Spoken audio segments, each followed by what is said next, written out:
आप सभी को प्रणाम। 75 साल 75 व्याख्यान की इस श्रृंखला में एक बार पुनः मैं मनीष मिश्र आप सभी का यहाँ पे हार्दिक अभिवादन करता हूँ। इस श्रृंखला का आज यह 17वां व्याख्यान है और शोध विद्वान के रूप में हमारे साथ आज जुड़ी हुई हैं डॉक्टर साधना सिंह जी, जो कि विवेकानंद कॉलेज मुंबई में सहायक प्राध्यापिका के रूप में कार्यरत हैं। और मैडम आज जिस विषय पे अपना व्याख्यान केंद्रित रखेंगी वह है अंतर्राष्ट्रीय व्यापार में भारत की भूमिका। इसके पहले कि मैं आज की हमारी शोध विद्वान को आमंत्रित करूं उनके व्याख्यान के लिए, मैं मैडम का यहाँ पे संक्षेप में परिचय देना चाहूंगा कि डॉक्टर साधना सिंह मैडम ने अपना एमकॉम, बीएड और पीएचडी की शिक्षा पूरी की। उन्होंने अपनी पीएचडी पुणे यूनिवर्सिटी में एनएस उमरानी सर, जो कि प्रो वाइस चांसलर है पुणे यूनिवर्सिटी के, उनके मार्गदर्शन में नवंबर 2016 में पूरा किया। इसके अलावा कई बार बहुत सारे राष्ट्रीय अंतर्राष्ट्रीय संगोष्ठियों में आपको बेस्ट रिसर्च पेपर का अवार्ड मिल चुका है। आप कई कमेटियों में कन्वेनर और को कन्वेनर के रूप में आपने अपने दायित्व का निर्वहन किया है। राष्ट्रीय युवा पुरस्कार 2017 से भी आप सम्मानित हैं और महाविद्यालय और विश्वविद्यालय की तमाम शैक्षणिक गतिविधियों में आपकी सक्रियता निरंतर बनी रहती है। लगभग 40 से अधिक शोध पत्र देश विदेश के प्रतिष्ठित रिसर्च जर्नल्स में आपके प्रकाशित हैं। तो मैं आज की हमारी शोध विद्वान डॉक्टर साधना सिंह मैडम को आमंत्रित करता हूं कि वे आए और अपना व्याख्यान आप लोगों के समक्ष रखें। डॉक्टर साधना सिंह जी। बहुत बहुत धन्यवाद सर। आप सभी को नमस्कार।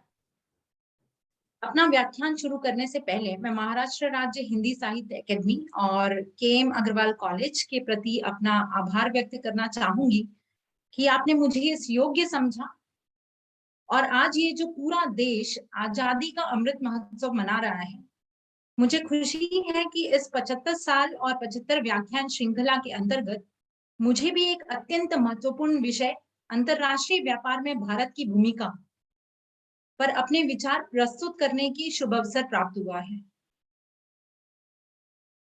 इस विषय पर चर्चा शुरू करने से पहले हमें सबसे पहले अंतरराष्ट्रीय व्यापार का अर्थ समझना चाहिए।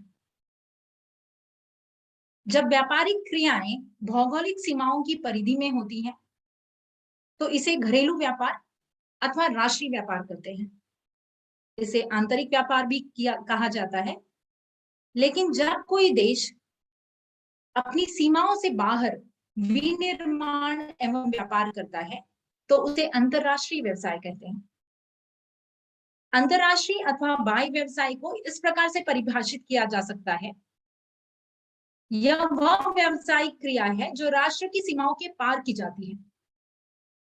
इसमें न केवल वस्तु एवं सेवाओं का ही व्यापार सम्मिलित है, बल्कि पूंजी, व्यक्ति, तकनीक, बौद्धिक संपत्ति जैसे पेटेंट्स, ट्रेडमार्क्स, नॉलेज एवं कॉपीराइट्स का आदान प्रदान भी सम्मिलित है। अगर हम अंतरराष्ट्रीय व्यापार की मुख्य गतिविधियों के बारे में बात करते हैं, तो वो कुछ इस प्रकार हैं: वस्तुओं का आयात एवं निर्यात, सेवाओं का आयात एवं निर्यात, लाइसेंस एवं फ्रेंचाइजी, विदेशी निवेश जिसे हम फॉरेन डायरेक्ट इन्वेस्टमेंट के भी नाम से जानते हैं, इसमें शामिल है। यहाँ व्यापार की वस्तुओं से अभिप्राय उन मूर्त वस्तुओं से है जिन्हें हम देख सकते हैं एवं स्पर्श कर सकते हैं, जो काफी टेंजिबल है। जिसमें निर्यात का अर्थ है मूर्त वस्तुओं को अन्य देशों को भेजना, तथा इनके आयात का अर्थ है मूर्त वस्तुओं को बाह्य देश से अपने देश में लाना। वही सेवाओं के आयात निर्यात में अमूर्त वस्तुओं का व्यापार होता है, जिसे हम अदृश्य व्यापार भी कहते हैं। This can also be called as intangible trade.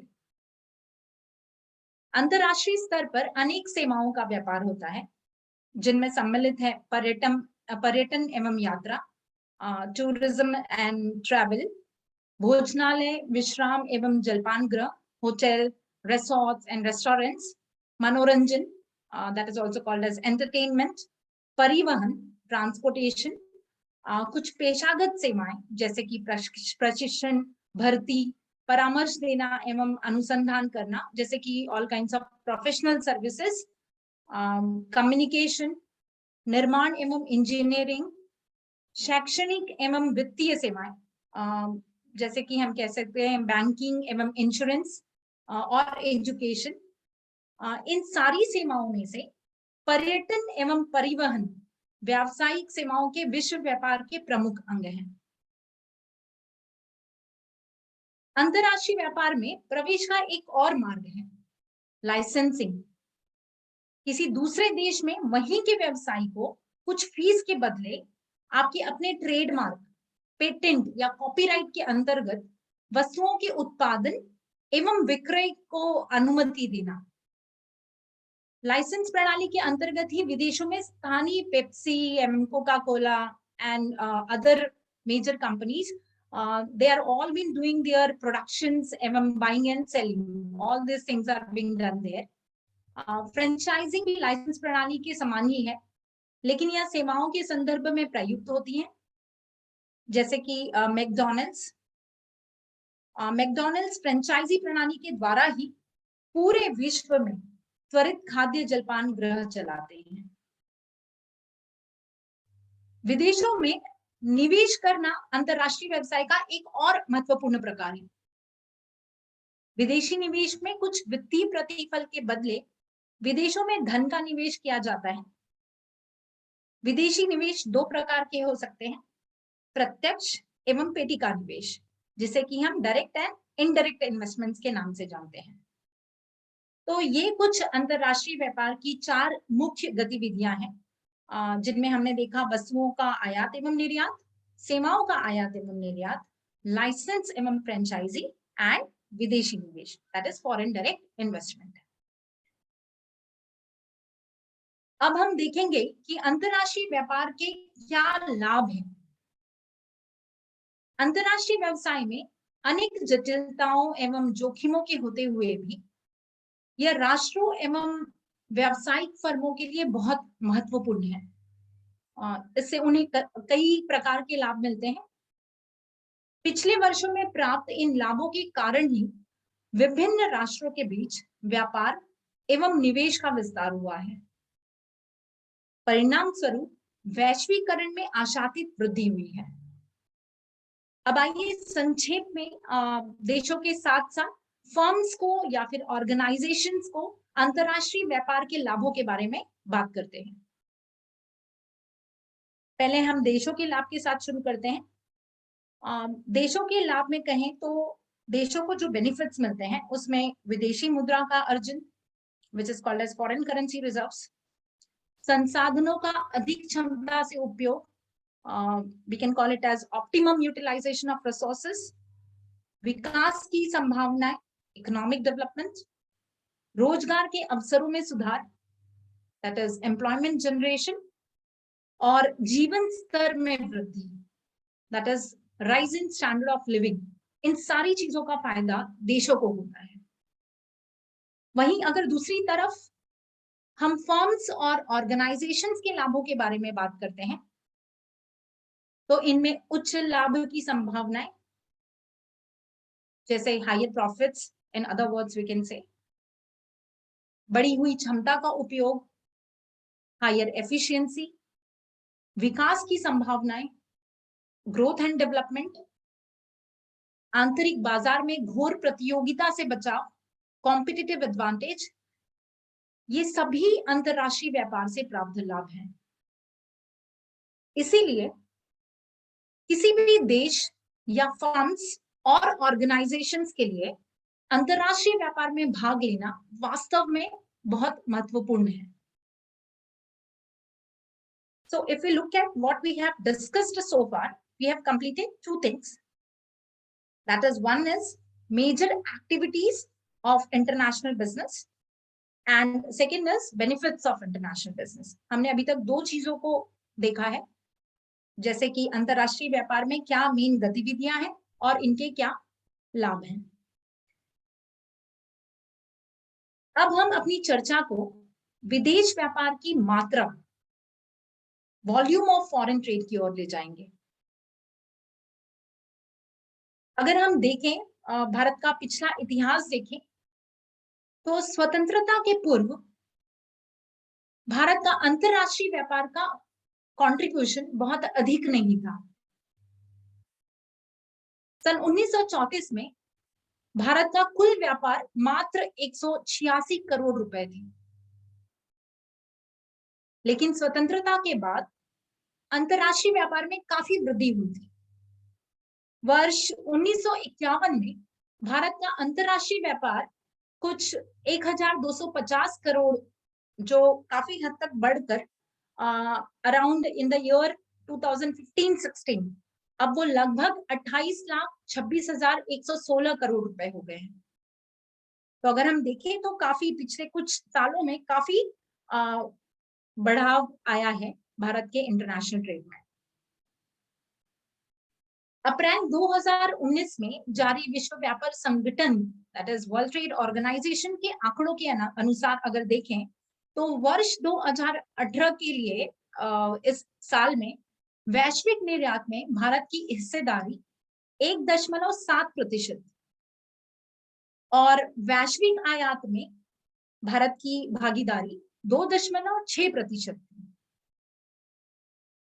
सेवा क्षेत्र के लिए वर्ष 2018 के लिए वैश्विक निर्यात में भारत का हिस्सा कुल 3.5% और आयात 3.2% था।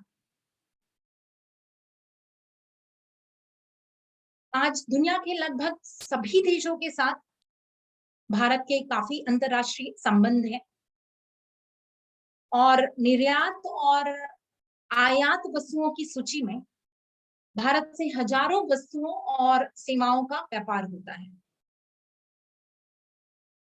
अभी तक हमने कंपोजिशन ऑफ ट्रेड देखा, जो कि मैंने कुछ फिगर्स आपके समक्ष रखे जिससे हम देख सकते हैं कि किस तरह से there is a rise in the international trade of India. अब हम कुछ डायरेक्शंस ऑफ फॉरेन ट्रेड के बारे में बात करेंगे। डायरेक्शन ऑफ फॉरेन ट्रेड से मेरा तात्पर्य है कि किन देशों से भारत में आयात और निर्यात का ट्रांजैक्शंस होता है। और इसके आगे मैं मेरी चर्चा में कुछ वस्तुओं की भी बात करूंगी, कुछ आयातित वस्तुएं एज वेल एज कुछ निर्यातित वस्तुएं।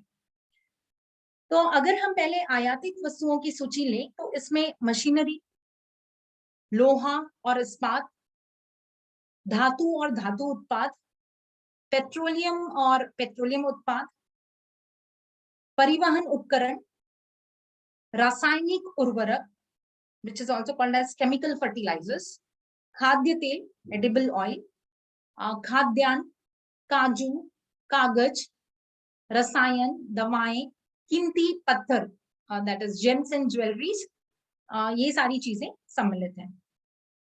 Definitely due to time constraints, जैसे कि आप सभी जानते हैं समय का काफी अभाव है, तो मैं सारे प्रोडक्ट्स के या सारे आइटम्स के डायरेक्शंस के बारे में तो बात नहीं करूंगी, फिर भी इनमें से जो मेन चीजें हैं हम उसके डायरेक्शंस के बारे में देखेंगे कि कहाँ से हम कौन से देश से हम आयात करते हैं और कौन से देश को हम निर्यात करते हैं। So if we will talk about imports of our country, Bharat की औद्योगिकरण की आवश्यकताओं के कारण सबसे अधिक आयात मशीनों का ये होता है, स्पेशली फ्रॉम फ्यू कंट्रीज जैसे कि अमेरिका, इंग्लैंड, पश्चिमी Germany, Japan, Russia and Europe से। ये सारी कंट्रीज से हम मशीनरीज को आयात करते हैं। अगर हम अलोह धातुओं और धातु उत्पादों जैसे तांबा, टिन या इनसे बने उत्पाद अगर हम इनकी बात करें तो अन्य देश जैसे मलाया, ब्राजील, अमेरिका, इन सारे देशों से हमें ये सारी धातुएं खरीदनी पड़ते हैं। भारत अपनी मांग का करीब 35% पेट्रोल विदेशी देशों से मंगवाता है। यह पेट्रोल ईरान, इराक, कुवैत और सऊदी अरब, स्पेशली हम बोल सकते हैं कि ये सारे गल्फ कंट्रीज हैं क्योंकि सारे रिजर्वियर्स इन्हीं गल्फ कंट्रीज में अवेलेबल हैं। ओके, तो इन देशों से हम पेट्रोल मंगाते हैं। और अभी अगर आपने न्यूज में चर्चाएं सुनी होंगी तो रिसेंटली रशिया से भी हमें काफी मदद मिल रही है for specially for the imports of crude oil. Bharat के पिछले कुछ वर्षों में खाद्य तेल तथा तिलहन के आयात काफी बढ़ गए हैं। तेल का आयात अधिकतर हम अमेरिका, कनाडा आदि देशों से करते हैं। राष्ट्र के आर्थिक विकास के लिए परिवहन के साधनों की भी आवश्यकताएं होती हैं। परिवहन सामग्री जैसे जहाज, विमान आदि अन्य देशों से मांग की जाती है। इन सभी का आयात मुख्य रूप से जर्मनी, इटली, जापान, अमेरिका और ब्रिटेन से किया जाता है। भारत में कृषि के विकास के लिए रासायनिक उर्वरकों, जिसे कि हम केमिकल फर्टिलाइजर्स के नाम से जानते हैं, इनकी काफी आवश्यकताएं होती हैं। ये उर्वरक अमेरिका, रूस और यूरोपीय संघ जैसे देशों से आयात किए जाते हैं। भारत में हीरे और अन्य आभूषणों के आयात में भी काफी वृद्धि हुई है। उन्हें तराश कर दोबारा निर्यात किया जाता है। तो यही चीज हम निर्यात में भी देखेंगे, जेम्स एंड ज्वेलरीज। या मुख्य रूप से जो जितने भी हीरे और आभूषण है वो मुख्य रूप से हम Belgium, south Africa that is दक्षिण अफ्रीका, अमेरिका से आयात करते हैं। तो ये सारी हमारे आयातों की सूची है, वो सारे आइटम्स हैं जिन्हें स्पेशली हम आयात करते हैं और करीब करीब हर साल ही इनके आयातों के क्वांटम में काफी वृद्धि हुई है। वैसे ही अगर हम भारत में अन्य देशों से निर्यात की गई वस्तुओं की सूची के बारे में बात करते हैं तो यह कुछ इस प्रकार से है। निर्यात मतलब when we are exporting, okay, so कौन सी चीजें हम स्पेशली एक्सपोर्ट करते हैं। तो इनमें बहुत सारे आइटम्स हैं, जैसे कि जूट उत्पाद, चाय, कपड़ा और परिधान, कॉटन एंड अपैरल्स, धातु अयस्क, मेटल्स एंड मटेरियल्स, मसाले, स्पाइसेस, लेदर प्रोडक्ट्स, चमड़े और चमड़े के उत्पाद, ऑल लेदर मटेरियल्स, तंबाकू, टबैको, कॉफी, रत्न और आभूषण, जेम्स एंड ज्वेलरी, क्योंकि अभी हमने आयात में भी देखा कि यहाँ लाकर हम उसे तराशते हैं और फिर हमारे देश से उसे निर्यात करते हैं। काजू, हस्तशिल्प that is handicrafts as well as handlooms, ये सारी चीजें हम भारत से निर्यात करते हैं। सो ये सभी वस्तुएं भारत के निर्यात में शामिल हैं। अब एक एक के बारे में हम विस्तारित रूप से देखेंगे। भारत पहले जूट उत्पादों के निर्यात में पहले स्थान पर था, लेकिन वर्ष 1994-95 में यह 25वें स्थान पर चला गया। क्योंकि पहले ऑल ओवर द वर्ल्ड हम जूट को एक्सपोर्ट करते थे, बट अब इतनी सारी कंट्रीज में हम एक्सपोर्ट नहीं करते, बट कुछ स्पेसिफिक कंट्रीज हैं जैसे कि अमेरिका, अर्जेंटीना, ऑस्ट्रेलिया, रूस, ब्रिटेन और कनाडा, इन देशों को अब हम जूट का एक्सपोर्ट करते हैं। और अगर देखा जाए तो जूट उत्पादों का निर्यात डॉलर की कमाई का मुख्य स्रोत है हमारे भारत में। इसके अलावा चाय का सबसे अधिक निर्यात मुख्य रूप से भारत से होता है।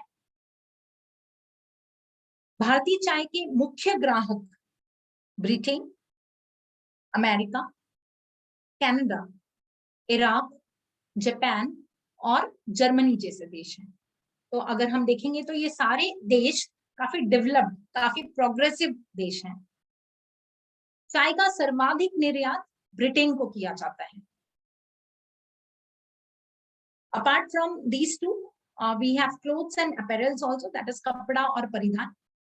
मुख्य रूप से पूरे विश्व में भारत से कपड़े और that is clothes, apparels as well as cotton का एक्सपोर्ट किया जाता है। विदेशी देश कपास को सर्वोत्तम गुणवत्ता में से एक मानते हुए भारत से खरीदने के लिए हमेशा ही तत्पर होते हैं। अगर हम इंडियन कॉटन की बात करें तो ऑल ओवर द वर्ल्ड इसकी डिमांड काफी है। धातुओं में भारत से मैग्नीज, लोहा और अदर कच्ची धातुएं विदेशों में भेजी जाती हैं। भारत से इन वस्तुओं के मुख्य खरीदार अमेरिका और जापान है। भारत से विभिन्न प्रकार के मसाले जैसे काली मिर्च, इलायची, जीरा, आदि निर्यात किए जाते हैं। इन्हें England, Germany, Italy, France, Iran, Saudi Arabia, America जैसे देशों में निर्यात किया जाता है। चमड़ा उत्पाद की अगर हम बात करें, जैसे कि लेदर प्रोडक्ट्स या फिर लेदर से बने हुए शूज विश्व के अन्य देशों में भेजे जाते हैं। इन वस्तुओं के मुख्य ग्राहक इंग्लैंड, अमेरिका, फ्रांस, जर्मनी और रूस हैं। काजू और कॉफी भी दुनिया भर में भारत से मांगे जाने वाले उत्पादों की सूची में है। मुख्य रूप से इसका निर्यात अमेरिका, इटली, हंगरी, रूस और जापान जैसे देशों में किया जाता है। भारत से होने वाले सभी निर्यातों में सबसे अधिक वृद्धि रत्न एवं आभूषण में हुई है। भारत से इन रत्नों का निर्यात हांगकांग, अमेरिका और बेल्जियम जैसे देशों में किया जाता है। हैंडीक्राफ्ट्स एंड हैंडलूम्स भी मुख्य रूप से भारत से विशेष रूप से अमेरिका, जर्मनी और सऊदी अरब को निर्यात की जाने वाली कुछ वस्तुएं हैं। इनमें खास तौर पर हाथी के दांत से बने उत्पादों की भारत से काफी मांग है। तो ये सारे डायरेक्शंस ऑफ फॉरेन ट्रेड या फिर डायरेक्शंस ऑफ इंटरनेशनल बिजनेस, जो कि भारत से जितने भी ट्रांजैक्शंस होते हैं ऑल ओवर द वर्ल्ड, वो सारे हमने डिस्कस किए। तो अगर हम देखेंगे अभी तक हमने क्या क्या चीजें देखी हैं, तो पहली तो गतिविधियां टोटल इंटरनेशनल बिजनेस की, उसके बाद हमने कुछ लाभों के ऊपर चर्चा किया, एंड फिर उसके बाद हमने कंटिन्यूएशन में composition as well as directions of foreign trade. Composition मतलब कुछ facts and figures की बात की, and directions किन किन देशों से हमारे transactions complete होते हैं। इन चारों टॉपिक्स को अभी तक हमने देखा है। आगे जाते हुए we are going to look at share of world's trade. अब आगे अगर हम दुनिया की सभी शीर्ष अर्थव्यवस्थाओं के बीच अंतरराष्ट्रीय व्यापार में भारत की स्थिति पर ध्यान केंद्रित करते हैं, तो पहले स्थान पर संयुक्त राष्ट्र अमेरिका, जिसकी हिस्सेदारी करीब करीब 24.40% है। दूसरे स्थान पर चीन, जिसकी हिस्सेदारी करीब करीब 16.10% है। उसके बाद जापान, जिसकी टोटल हिस्सेदारी 5.93% है। जर्मनी 4.67%। और इन सभी के बीच में अगर हम भारत की हिस्सेदारी की बात करें तो काफी कम है, विच इज अराउंड 1.6%, 1.6%। हाल ही में प्रधानमंत्री नरेंद्र मोदी जी ने विभिन्न सरकारी विभागों और उद्योग के समक्ष एक नई चुनौती पेश की है, एक न्यू चैलेंज लोगों को दिया है। उन्होंने देश में अधिक रोजगार पैदा करने और प्रति व्यक्ति आय को बढ़ाने के लिए आयात में 10% कमी लाने और वैश्विक व्यापार में भारत की हिस्सेदारी मौजूदा 1.6% से बढ़ाकर 3.4% करने का लक्ष्य रखा है। प्रधानमंत्री मोदी जी ने भारत को 5,000 अरब डॉलर की अर्थव्यवस्थाओं की श्रेणी में पहुंचाने के लिए सकल घरेलू उत्पाद जीडीपी की वार्षिक वृद्धि दर को 2.5 अंक में ले जाने और वैश्विक व्यापार में देश की हिस्सेदारी दोगुना कर 3.4% तक करने के लक्ष्य पर जोर दिया है। इसके अंतर्गत भारत सरकार द्वारा लिए गए 8 नए कदम, जैसे कि मेक इन इंडिया, कौशल भारत, विदेशी व्यापार नीति 2015-20, डिजिटल इंडिया आदि के माध्यम से भारतीय अर्थव्यवस्था में आयात निर्यात और व्यापार तलन को बढ़ावा मिला है। भारत में अंतरराष्ट्रीय व्यापार परिदृश्य को बढ़ावा देने के लिए CII, FICCI, chambers of commerce, export promotion councils और विभिन्न कमोडिटी बोर्ड्स जैसे संगठनों के पास से कई सेवाएं एक्सपोर्टर्स और इंपोर्टर्स को दी जाती हैं। इन सेवाओं में से कुछ का जिक्र मैं यहाँ करना चाहूंगी, जैसे कि ये संगठन भारत में अधिक व्यवसाय विकास को बढ़ावा देने के लिए सरकार और विभिन्न व्यावसायिक प्रचार संगठनों के साथ मिलकर काम करते हैं। वे विभिन्न अंतरराष्ट्रीय व्यापार संगठनों और बहुराष्ट्रीय निगमों के साथ मजबूत संबंध बनाने में भी हमारी काफी मदद करते हैं। विशाल अवसरों के साथ भारत में अंतरराष्ट्रीय व्यापार की प्रवृत्ति दिमागी दबदबा है। घरेलू व्यापार समुदाय के साथ साथ भारत अंतरराष्ट्रीय व्यापार समुदाय दुनिया की ज्ञान राजधानी, knowledge capital of the world बनने के लिए एक स्थिर पथ की ओर प्रयास कर रहा है। कुछ वर्ष पूर्व तक यह स्पष्ट था कि अंतरराष्ट्रीय मामलों में भारत की भूमिका मामूली सी थी।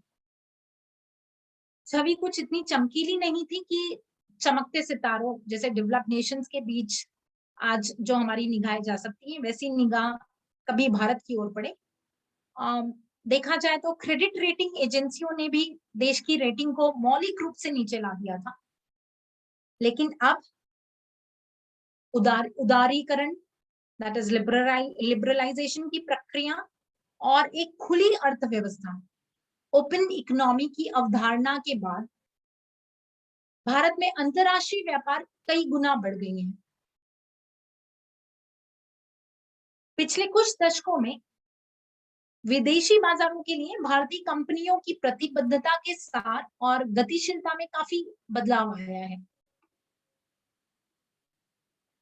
देश में तकनीकी, टेक्नोलॉजी और संरचनात्मक प्रगति के कारण स्टार्टअप्स की संख्या, एंटरप्रेन्योर्स कॉन्सेप्ट की संख्या में काफी वृद्धि हुई है। और आज की डेट में अगर हम देखें तो ये सारे स्टार्टअप्स एंड एंटरप्रेन्योर्स विदेशी कंपनियों के साथ काफी हद तक प्रतिस्पर्धा कर रहे हैं। That is, they are being into competition with all these kinds of foreign companies.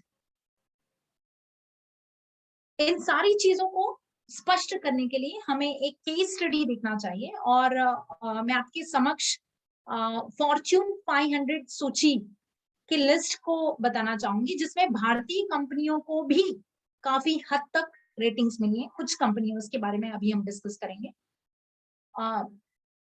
इससे पहले कि हम कंपनियों पर जाएं, पहले हमें यह समझना होगा कि फॉर्च्यून 500 क्या है। सो फॉर्च्यून स्पेशली एक बहुराष्ट्रीय मीडिया संगठन है जिसका मुख्यालय अमेरिका में है, जो सालाना वैश्विक 500 सबसे बड़ी कंपनियों की सूची को प्रकाशित करता है। कंपनी की रेटिंग उनके संबंधित वित्तीय वर्षों के 31 मार्च को या उससे पहले के कुल राजस्व पर आधारित होती है। भारतीय कंपनियां सूची में अपनी काफी हद तक पहचान बना रही हैं। शीर्ष फॉर्च्यून 500 सूची में जगह बनाने वाली भारतीय कंपनियां कुछ इस प्रकार से हैं। सबसे पहले रिलायंस इंडस्ट्रीज लिमिटेड, जो कि एक भारतीय बहुराष्ट्रीय समूह कंपनी है। इसमें ऊर्जा, पेट्रो रसायन, कपड़ा, प्राकृतिक संसाधन और दूरसंचार जैसे विभिन्न क्षेत्रों से ये कंपनी जुड़ी हुई है। अगर हम इस कंपनी के टोटल रेवेन्यू, राजस्व की बात करें तो ये करीब करीब $86.2 बिलियन है और इसका फॉर्च्यून 500 रैंक 96 है। लिस्ट में आगे जाते हुए इंडियन ऑयल कॉर्पोरेशन लिमिटेड, जो कि एक तेल, गैस, पेट्रोकेमिकल्स और वैकल्पिक ऊर्जा स्रोतों की लगभग सभी धाराओं को पूरा करने वाली कंपनी है। इसकी टोटल रेवेन्यू $69.2 बिलियन है और इसका फॉर्च्यून 500 रैंक इज अराउंड 151। इसके बाद oil and natural gas corporation, जिसे हम तेल और प्राकृतिक गैस निगम के भी नाम से जानते हैं, यह एक भारतीय सार्वजनिक क्षेत्र का कच्चा तेल उत्पादन करने वाली और गैस कंपनी है स्पेशली। इसकी total revenue $57 billion and Fortune 500 rank is 190। इसके बाद स्टेट बैंक ऑफ इंडिया, अगर हम सर्विस इंडस्ट्री में बात करें तो स्टेट बैंक ऑफ इंडिया, जो कि एक सरकारी स्वामित्व वाला निगम है जिसका मुख्यालय महाराष्ट्र भारत में है। निगम बैंकिंग और वित्तीय सेवाओं में है। इसकी टोटल रेवेन्यू $51 बिलियन है और इसका फॉर्च्यून 500 रैंक इज 221। इसके बाद Bharat petroleum corporation limited. Bharat petroleum corporation limited एक प्रमुख तेल और गैस कंपनियों में से एक है। कंपनी के कारोबार में कच्चे तेल का शोधन और पेट्रोलियम उत्पादों का विपणन शामिल है, जिसमें तेल और गैस उद्योग के अपस्ट्रीम और डाउनस्ट्रीम क्षेत्रों में महत्वपूर्ण उपस्थिति है। इसकी total revenue $40 billion and Fortune 500 rank is 309, that is 309. Then we have Tata Motors, which is an automobile company, एक अग्रणी ऑटोमोबाइल निर्माण कंपनी है। इसके पोर्टफोलियोज में कार, स्पोर्ट्स यूटिलिटी वाहन, ट्रक्स, बसेस और ऑटो रिक्शास जैसे वाहन भी शामिल हैं। इसकी total revenue $42 billion, Fortune 500 rank is 337। तो ये कुछ कंपनियों का एग्जाम्पल और हम कह सकते हैं कि एक काइंड ऑफ केस स्टडी जो मैंने आपके सामने समक्ष रखी है, जिससे पता चलता है कि भारतीय कंपनियां भी आज ग्लोबल कंपनीज के साथ में काफी मार्केट में, इंटरनेशनल बिजनेस में खड़ी हुई हैं और काफी अच्छा कर रही हैं। और जैसे कि टाटा का हमने एग्जांपल देखा, तो टाटा बहुत सारी it has lots of subsidiaries and head offices in all over the world, right. तो ऐसे हमारी कंपनियां भी आज इंटरनेशनल मार्केट में एक मकाम हासिल कर चुकी हैं। और ये कंपनियां ये सारी चीजें करती कैसे हैं, तो एक इनकी जो रणनीति है वो मैं यहाँ बताना चाहूंगी। वो है मर्जर्स एंड एक्विजिशन स्ट्रैटेजी। ज्यादा करके हम इंडियन कंपनीज, हमारी भारतीय कंपनियां mergers and acquisition, which is called as अधिग्रहण या फिर विलय, हम कह सकते हैं विलय और अधिग्रहण, इन नीतियों को अपनाती हैं। तो पिछले कुछ वर्षों में कई भारतीय कंपनियों ने घरेलू और अंतरराष्ट्रीय दोनों बाजारों में तीव्र गति से विकास किया है। इनमें से कुछ कंपनियों ने विलय और अधिग्रहण, that is mergers and acquisition strategy के रास्ते को तेजी से बढ़ाया है। विलय और अधिग्रहण रणनीति के माध्यम से भारतीय कंपनियां वैश्विक स्तर पर अपनी क्षमताओं का प्रदर्शन करने में काफी सक्षम है। उनका मुख्य ध्यान एक बड़े बाजार तक पहुंच हासिल करने, अपने ग्राहक आधार को बढ़ाने, या फिर हम कह सकते हैं कस्टमर लॉयल्टीज या कस्टमर बेस को बढ़ाने और पैमाने की अर्थव्यवस्थाओं को हासिल करने पर है।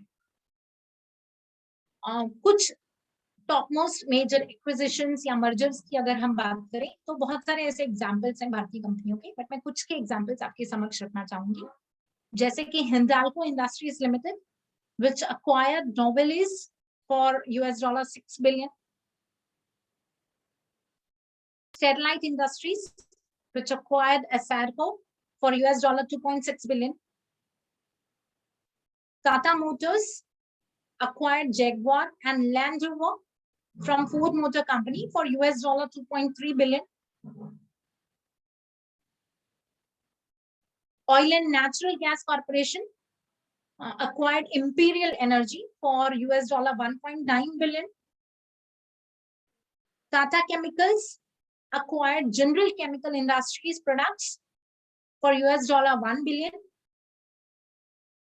Then further, Tata Tea, which acquired UK's Tetley's Group for US dollar 450 million.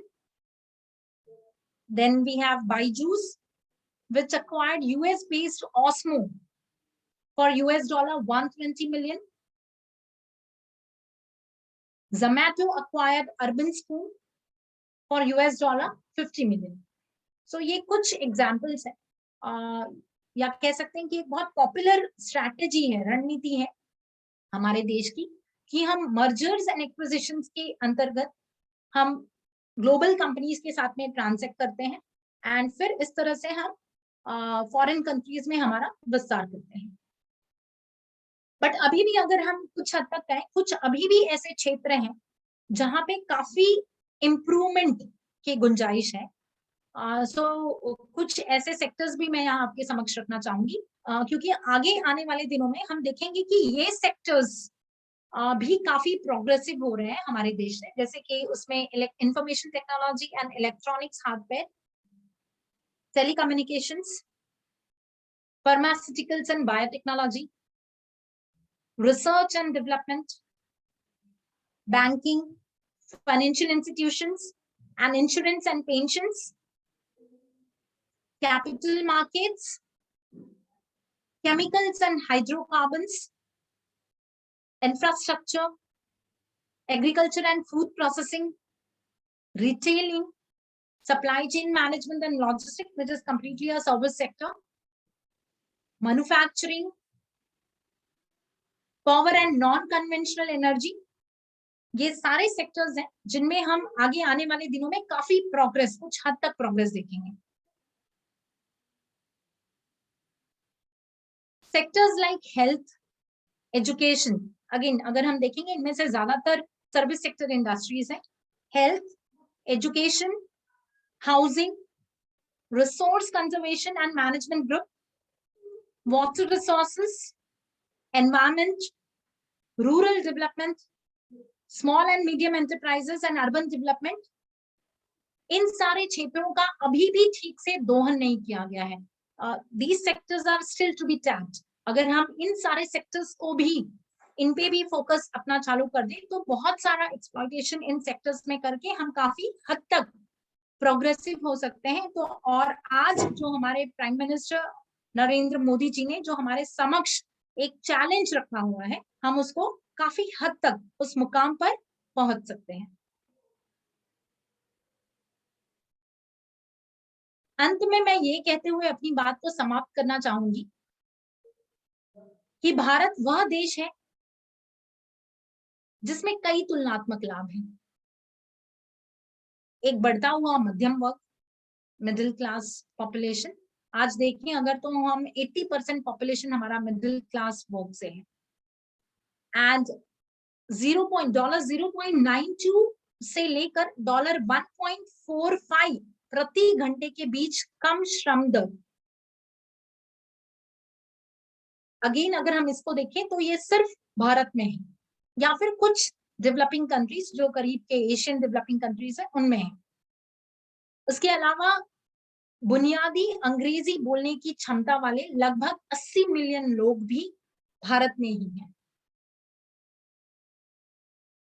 अंतरराष्ट्रीय वाणिज्य का 2000 साल का इतिहास, ये इंटरनेशनल बिजनेस या इंटरनेशनल ट्रेड हमने आज नहीं सीखा है. अगर हम पिछले इतिहास में जाएं तो ये 2000 साल पुराना इतिहास है कि India was always been a country which used to do trade. But वो अलग बात है कि मुगलों या फिर ब्रिटिशर्स के हमारे ऊपर जो भी उनका जो हमारे ऊपर इम्पैक्ट रहा है उसकी वजह से हमारे ट्रेड काफी हद तक कम हो गए. लेकिन अगर हम इतिहास में जाए तो ये 2000 साल पुराना है. उसके अलावा जो इंडियन वेदर है इसमें हम देखेंगे तो काफी हद तक प्रचुर मात्रा में हमें धूप और बारिश अवेलेबल हैं। और इसकी वजह से specially India is an agro based country, right? तो ये एग्रीकल्चर बेस्ड कंट्री को क्या चाहिए वो हमारे यहाँ पे बहुत अच्छी तरह से है। Okay, so we are one of the topmost country which is having one of the best weather all over the world. और इसके अलावा लाखों लोग जो भारत और बाकी दुनिया के बीच प्रतिभा, विचारों, प्रौद्योगिकी, व्यापार के अवसरों, निवेश पूंजी और प्रतिष्ठा के प्रवाह को सुविधाजनक बनाते हैं। चीन के बाद भारत दुनिया की सबसे तेजी से बढ़ती अर्थव्यवस्थाओं में से एक के रूप में जाना जाता है। यह दुनिया की 10वीं सबसे बड़ी अर्थव्यवस्था का स्थान रखता है और यह अनुमान लगाया गया है कि 21वीं सदी की अर्थव्यवस्था पर हावी होने वाली जो संभावना है, जो मेन कंट्रीज की, वो शीर्ष 3 देश हैं, जिसमें संयुक्त राज्य अमेरिका, चीन और भारत शामिल है।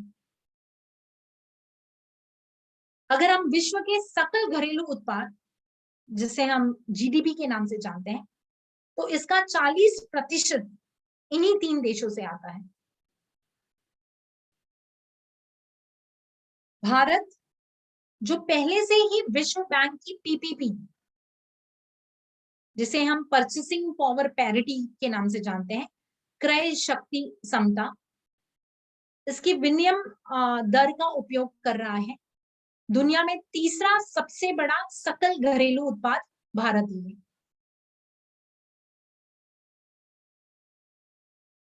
स्वतंत्रता के इन 75 वर्षों के भीतर हम अंतरराष्ट्रीय व्यापार में और अधिक ऊंचाइयों पर पहुंच गए हैं और आने वाले सालों में भी काफी हद तक जाएंगे। बस हमारे सलाखों को और आगे बढ़ाने के लिए हम सभी भारतीयों को सरकार, आर्थिक और विदेश व्यापार नीतियों के साथ समन्वय में उत्तरोत्तर कार्य करना होगा। अगर हम इन सारी चीजों पे फोकस करें तो शायद जो हमारा सपना है कि भारत का भी एक मुकाम हो among all the developed countries, Bharat भी एक जगह पर पहुंच जाए, तो वो सारे सपने हमारे साकार होंगे। बस हम सभी को, and especially the youth of the country, we people, those who understand that what is international businesses and where India should be into the international market, और अगर हम इन सारी चीजों में आज जो हो रहा है, रशिया और यूक्रेन का जो पिछले कई दिनों से इनके बीच में जो वॉर चल रहे हैं, उसमें अगर हम देखें तो इंडिया भी काफी रूप से हम सारी चर्चाओं के विषय में बने हुए हैं।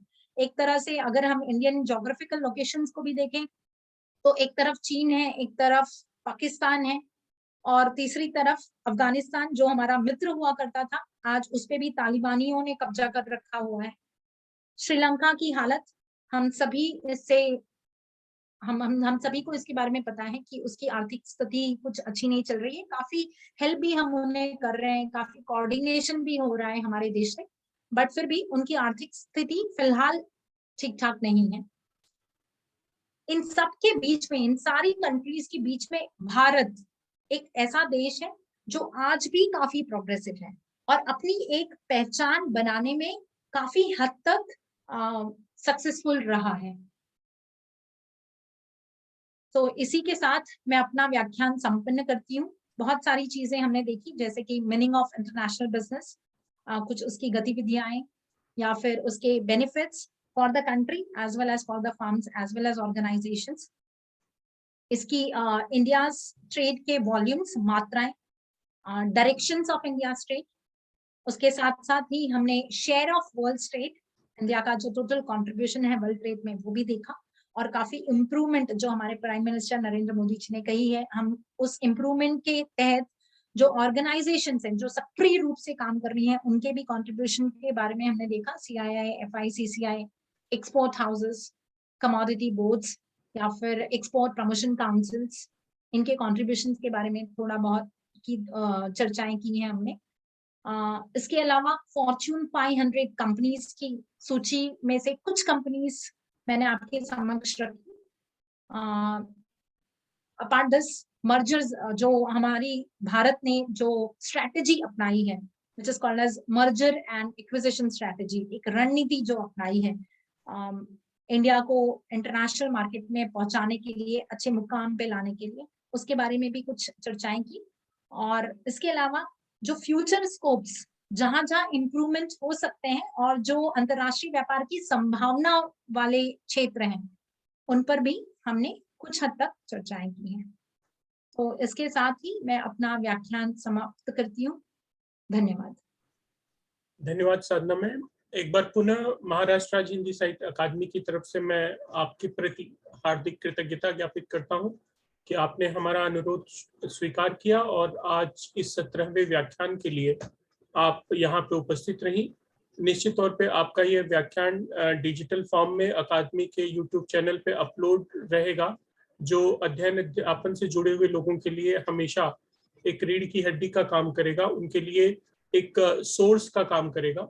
और आगे चल के अकादमी की योजना है कि इन तमाम व्याख्यानों को हम पुस्तकाकार रूप में भी छपाएं, तो निश्चित तौर पे ये उसका भी एक हिस्सा रहेगा। आपका बहुत बहुत धन्यवाद। मैं अब आपकी अनुमति से इस व्याख्यान को खत्म करने की कर रहा हूँ। धन्यवाद। जी सर, धन्यवाद। धन्यवाद सर।